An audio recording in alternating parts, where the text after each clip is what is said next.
Biden had 4 years. He had 4 years to steal the thunder from any kind of Trump challenge. 4 years to try to speak to the needs of poor and working people. 4 years to try to cut back on the military adventurism. That's been characteristic of his whole career. And it's clear to me now that if the only opposition to the escalating neo-fascism in the country is going to be Biden, Biden, Biden, or Biden-like, then the fascism's coming anyway. I would say, if generational theory is correct, and it's obviously a giant if, this is the time when some sort of political realignment could take place and third parties are most likely to gain prominence. Now, people make a big deal out of the fact that you endorsed Joe Biden in 2020, and now you're running against him. And the reason what was the reason you endorsed him in 2020, and what has changed since? Yeah, one, I was thoroughly convinced that we needed an anti-fascist coalition, and that included the kind of milquetoast warmongering neoliberals like Biden. Mm-hmm. I missed it. What I miss? He's like, we needed a coalition against fascism. So he's labeling Trump a fascist. Yeah. First of all, this is hilarious in all of this. He's labeling Trump a fascist. This is before Trump has been president, by the way. Okay, this is in before the election. Right, so it's 2015. He's labeling Trump a fascist, and then he's calling Biden a milquetoast neoliberal warmonger. Which, right. I mean, all right, I guess. Francis Fukuyama. Right, 2019, but yeah. Francis Fukuyama labels fascism as just white nationalism. And I really think that's a good shorthand. When people say fascist, I do think that's what they mean. They mean white nationalist.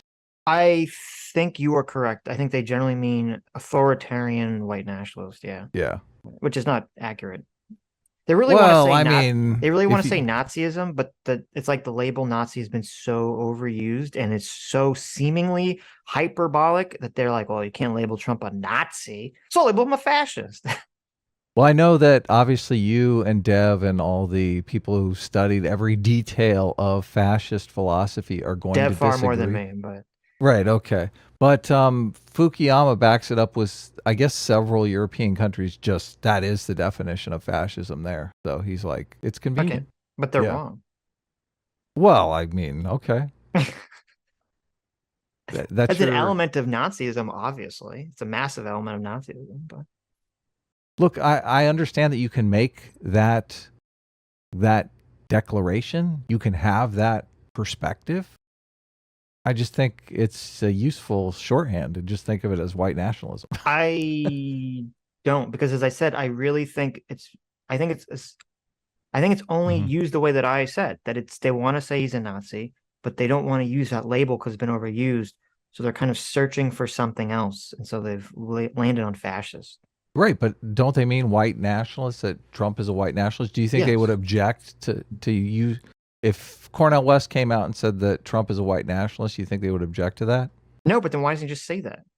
Just say what you mean. Look, he wants to hide behind the term fascist, just like you said. That's my critique. That's my problem with it. Right. But I'm just, like, for clarity's sake. All I'm saying is just for clarity's sake. There are a lot of people in the world that hear fascist and they don't have a clear understanding of what the person means. I think if you just translate fascist to white nationalist in your head, I think you'll be right 99% of the time. Yeah, but here's a problem. If you're talking to Dev, you probably won't be right, but I mean, most people you will be right. Yeah, but here's the issue, and this is going to come from this conversation. They're going to accuse America of having the same economic structure as fascism, and that's completely untrue. Yeah, it is untrue. They don't understand what corporatism is. It is untrue.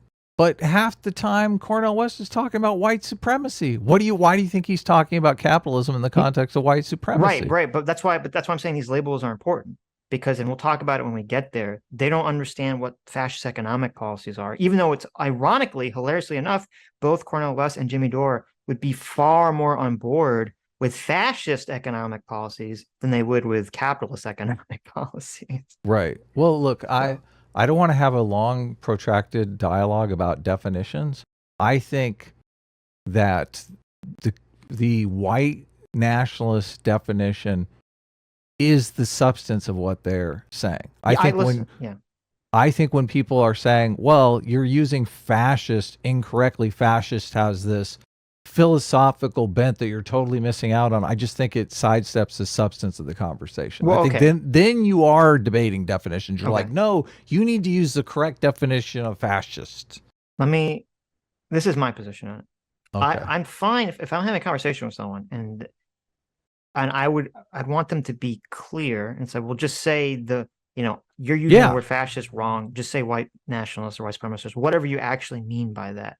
Yes. Because I wouldn't accept this if I was talking to someone and they kept saying CRT, and I'm like, well, what do you mean by CRT? And they just meant, I don't know, civil racism or civil rights or teaching Black history or something. I'd say, well, that's not CRT. So stop using the word CRT to describe this thing. Just say what you actually mean. Look, and then you're having a debate about definitions of words. Yeah, but which I try to sidestep all the time. I'm like, okay, well, let's not use that word. Let's just use white nationalists, if that's what you mean. Right. That's what I'm saying. Yes, I'm fine. I am fine doing that, saying, let's just use this word. We all agree on the word, but I'm not going to let them get away with redefining using the word words incorrectly. No, because it's done for a very specific political reason. I agree. Look, I agree.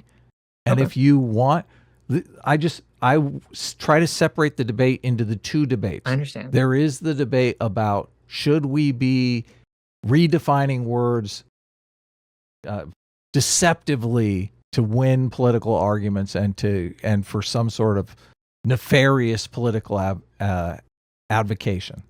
No. But that's a completely separate debate that often derails a conversation about white nationalism. Sure. Yeah. Sure. And now it's fairly clear Biden had 4 years, yet 4 years is still the thunder from any kind of Trump challenge. 4 years to try to speak to the needs of poor and working people, 4 years to try to cut back on the military adventurism. That's been characteristic of his whole career.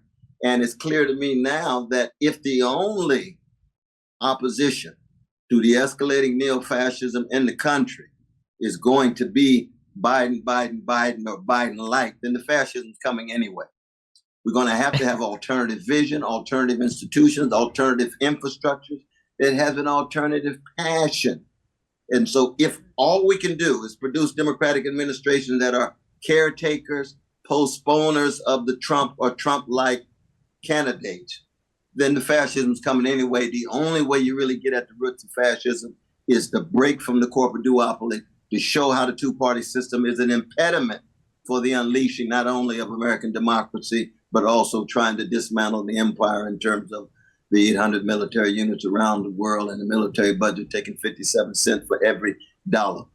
And so in that sense, there's been a shift. There's no doubt about that. Now, keep in mind, I supported Ralph Nader and Jill Stein. Okay, so before he just goes on and on. It's annoying because since Jimmy's like the America bad leftist, I guess he just agrees. Well, I don't guess, he does agree with this, all this stuff. Because when Cornel West says, it doesn't matter if Trump or Biden wins, we're heading down this road to fascism or neo-fascism. What does that even mean? What is he what is he referring to? Is he just referring to white nationalism? I mean, does he? Because then even that does how is Biden creating a white nationalist country? I don't even understand the argument to that. Yeah, we would have to dig in, and obviously Jimmy Dore is not responding at all. So because he just agrees. Watch it. You're gonna the argument they get over for fascism is gonna make your head explode if you haven't heard this conversation. Well, no, I've listened. Look, I know you have. I mean, so someone listening is kind of wacky. But I think it's interesting. Like Cornel West is here talking about Temple Civil War, man. He is. Of course. I mean, he's a third-party candidate. He has to push this idea that both parties are fascists, and if you want to actually vote against fascism, you have to vote for me, the outsider, the duopoly candidate. I know that you are not a fan of generational theory. Yes. But look, I'm not sold on generational theory either.